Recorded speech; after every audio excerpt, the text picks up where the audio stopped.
Sport Plus, brake all the way, launch control activated. Oh, nothing like a Porsche launch control. Today I'm driving the 2024 Porsche Cayenne Coupe. This thing doesn't just get a facelift. Let's roll!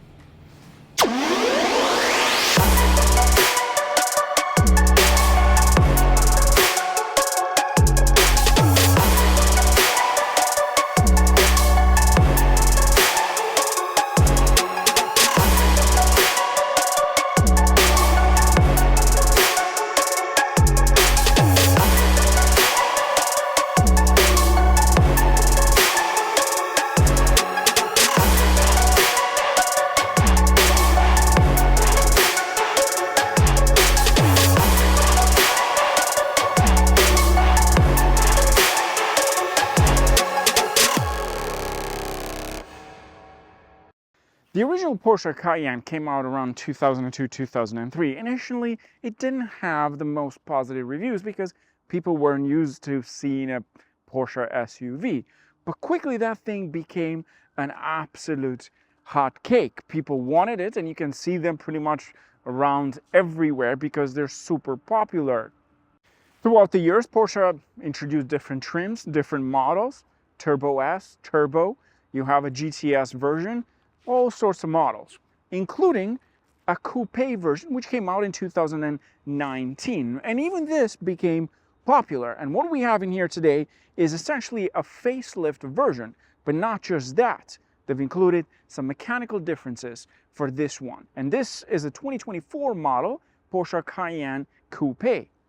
The one that you see in here is the base model, the Cayenne Standard Coupe. You can also get a Turbo S version, you can get an S version. But in this case, let's talk about what's new. First of all, you have the rear end sort of redesigned. We have a beautiful taillight finish all around with the Porsche badge in the center. We have the Cayenne badge under it.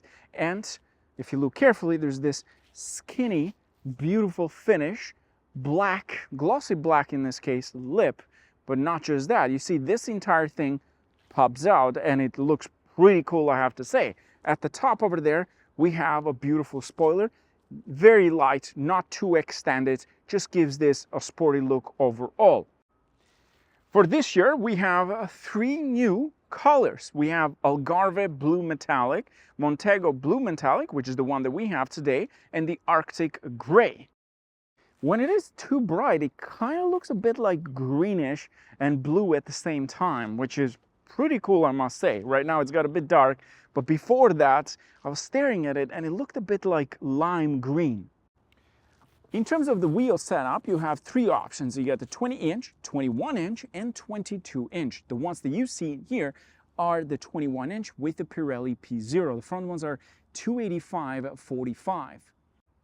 And then the back sides, these come with a wider setup. They're 315/40 in the back with these Pirelli Zero tires, and you get a 4 caliper in the back with that Porsche logo. And at the front we have a 6 piston caliper, massive brake kit. At the same time, this thing is equipped with air rides, which you can also adjust from inside. It adjusts the height based on the driving mode, including off-road. And then if you look carefully here, when you open the trunk, you got these 2 buttons. These are to lower the vehicle or raise it in case if it's too low or too high for you.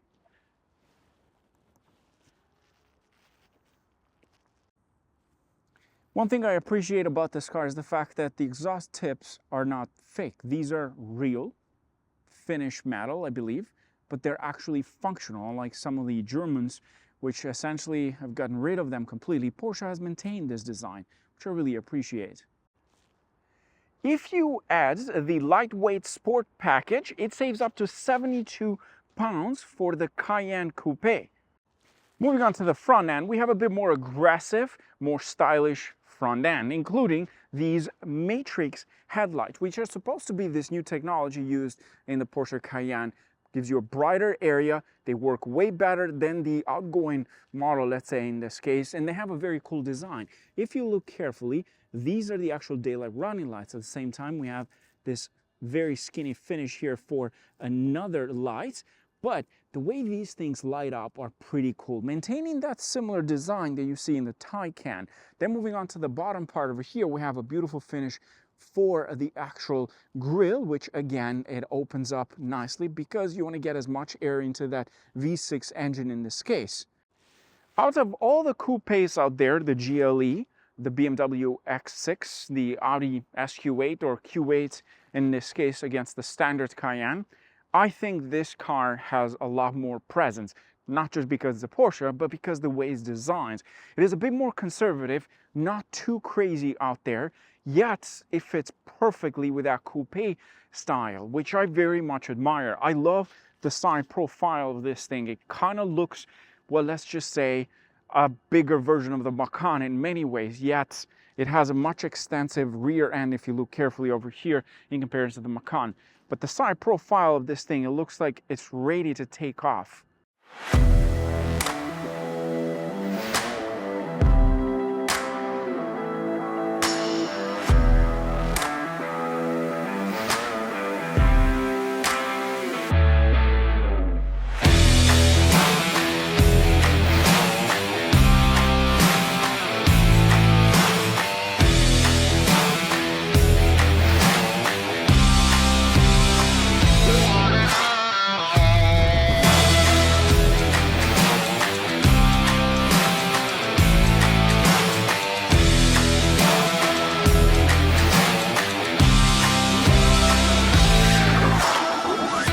Now let's jump into the inside, and let's start first with the second row. What do we get in here? First of all, beautiful finish.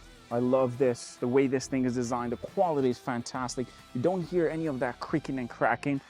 The side step over here, we have the Cayenne badge, and then moving on to the seats, beautiful leather with beautiful stitching, nice and thick padding. Love that. In this case, this has one seat in the right side and one on the left side, but you can of course sit someone in the middle, although not the best thing. You can use the lever located onto the side to fold the seat completely. That way you give yourself more space.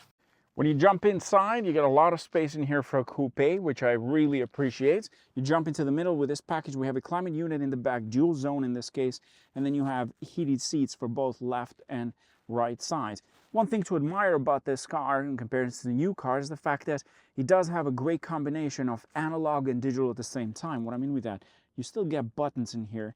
You can adjust the temperature with these buttons and the fan, but the screen is still there to show you more information that you'll ever need. At the bottom over here, we have two USB-C ports if you want to connect your phone. Overall, beautiful interior with this package and very, very roomy. In fact, here I am sitting in the back as a passenger, someone that is 6'2". If you look carefully, I got enough space, enough headroom, great leg room overall. It is comfortable in here. I could see myself being a passenger on a long trip for about 6 hours or so. No issue whatsoever because it offers so much space inside.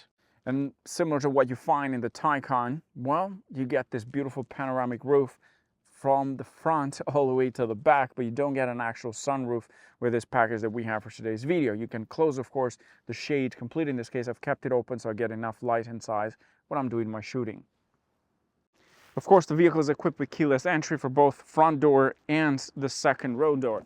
Let's open it and let's take a look what we have in here. The first thing you notice, all the control unit is on the side of the door panel, but you do get the buttons here for the tailgate. You can open it through these two buttons. There are two, not one. This is equipped with the Burmeister audio system, beautiful audio premium system. And if you look carefully, look at the way this thing is designed. Flat all the way through. Absolutely love the little details. Now, let's get inside and let's talk about what's different in here. When you jump inside, you realize that it's very different to the 2023 model. You get a new design, new interior. You get more screens in this case. So let's get into the details. Let's start first with the driver's cockpit. The steering wheel, beautiful finish, no flat button, but it's nice and grippy. It's perfect. Love the leather in this case. You have seen this before, similar to what you see in the Taycan. What I love the most about this car is this little magical button here, which does come with another button on top of the scroll option, which is essentially for your driving modes. It's right there. I wish everyone could do this, but of course, Porsche is the leader at this. Love the finish of the steering wheel. We have more buttons. That's what I meant before. This car is not about just screens. It's also very analog with buttons over here, proper functional buttons on both sides. The cruise control is located behind the steering wheel, typical to the Porsche. Now very, very different. We have pedal shifters in the back, beautiful. These are, of course, metal. In this case, not cheap plastic, proper quality. I love the steering wheel, grippy and quite nice.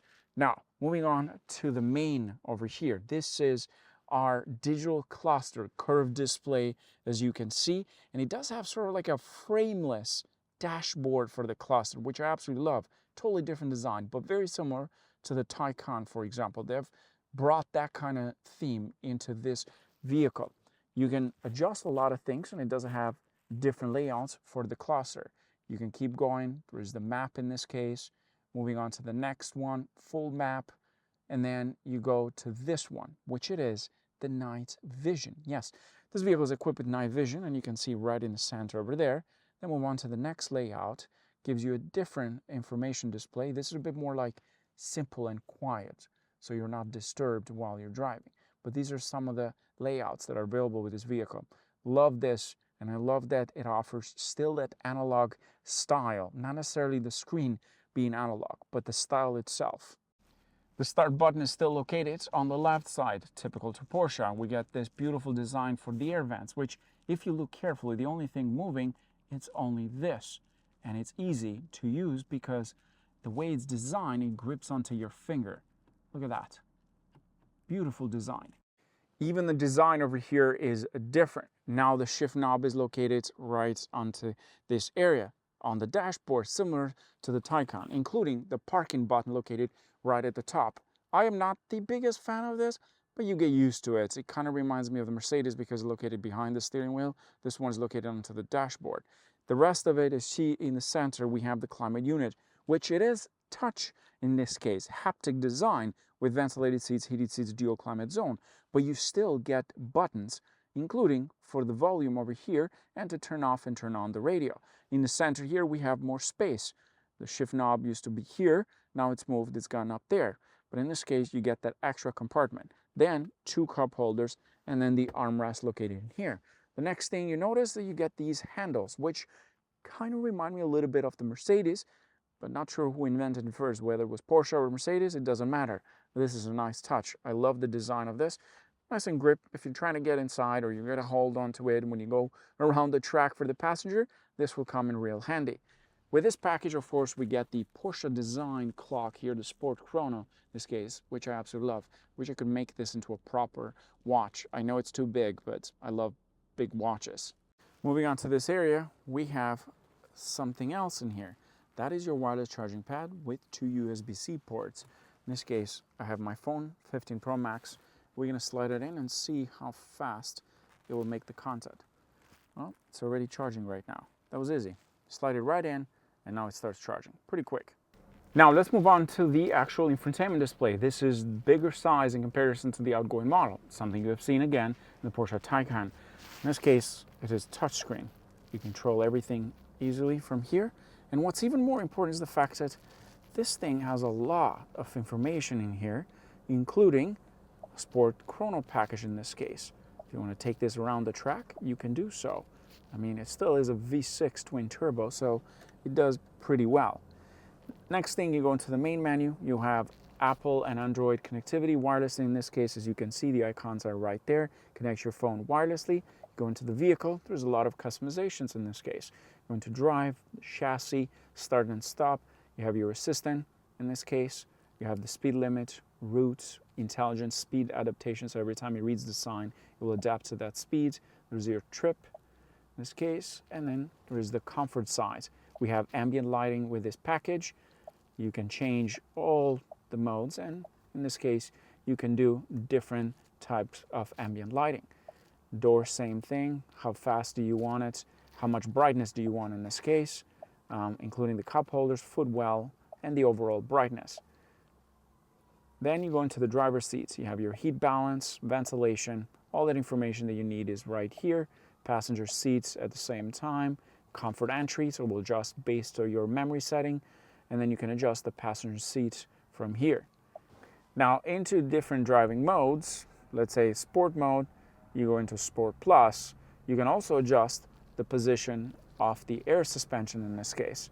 And then you have the off-road mode, which essentially lifts the vehicle to give you the best ground clearance if you want to go off-road. That is doing it right now.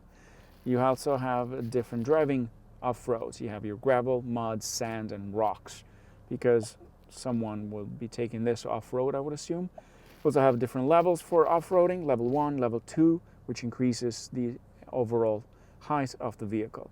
I love all these options that it comes with. You can also adjust the climate unit through here. You can do strong, you can do soft, eco mode as well. The air quality can be adjusted here, but it also tells you how it is inside and outside. And of course you have the ionizer in this case, and then auxiliary vents as well, and rear climate unit. You can control from here in case if you have kids there, you don't want them to play around with those buttons. You can turn it off and turn it on. The passenger also gets the same treatment. For the first time, they've included, well, this is an option, a screen for the passenger side, smaller in comparison to the center one, but it shows you a lot of information. In fact, as a driver, you can't really look at the screen because of safety issues. So if you look carefully, you can't see much if you are in this position. But if you are the passenger, you have full visibility of this screen. And it is, of course, touch screen. You control the media from here. You have weather. There's the cockpit as well that shows you the speeds, where you're going essentially. There's music playing, phone calls in this case, but this, of course, needs to be authorized, and that's your main gauge. The main menu, you have your devices, legal, in case if you want to read something about the legality of this car, and then you have options that you can play around as well. Screen reader. There's a lot of information, and you can basically use your phone to play, let's say, certain videos or movies in this case, in this screen. And at the same time, if this bothers you, you have a button over here, and then there you go. Okay, let's take this for a drive. So let's talk about what do you get with the new Cayenne. First, this comes with 3 different engines. Good news is that the twin-turbo V8 will be available, which is kind of nice. Kind of love Porsche because they said that even the 911 will always be in manual and potentially always going to be, well, petrol in this case, proper combustion engine. The V6 engine in the new Cayenne S essentially uses the similar V6 as previously, but this one makes 468 horsepower and 442 pound-feet of torque. The new V8 makes 34 horsepower more and 37 pound-feet of torque more than the 6 cylinders, the previous 6-cylinder. Both SUVs accelerate the Coupe and the Standard 0 to 60 in 4.4 seconds. The Standard Cayenne uses a 3-liter V6 engine. And this one that we're driving now generates a horsepower of 348 brake horsepower and 368 pound-feet of torque, which is 13 brake horsepower more and 36 pound-feet of torque more than before. Now, let's talk about how much are you going to pay for the new Cayenne. Well, in Canada, the Cayenne Coupe starts at about $95,000. In the US, the Coupe starts at about $84,300, which of course is a bit more than the SUV. Why? Because it's a different design. Of course, demand is differently for the Coupe versus the SUV. Now, how does this V6 feels? Well, let me put it in Sport Plus, and we're gonna put in manual transmission, downshift, downshift.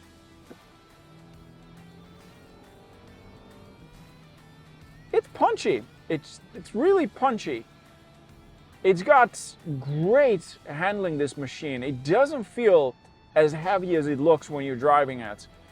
The ride is comfortable, even in Sport Plus, which changes the settings dramatically, going from comfort mode into, well, normal mode in this case, into Sport Plus. It becomes a little bit stiffer and it's very noticeable. in comparison to some cars where you switch and it doesn't really make a difference. This, on the other hand, it goes from a really smooth ride to proper sporty stiffness, but it's not unbearable. It's actually quite enjoyable, and it's probably one of the best I've driven in terms of coupe version. I've had the opportunity to drive the Audi SQ8, RSQ8, Q8, BMW X6, the Mercedes GLE as well, which are essentially the biggest competitors to this car. It seems like the Germans are the ones that are focused on the coupe version. I love this thing. I actually do love this.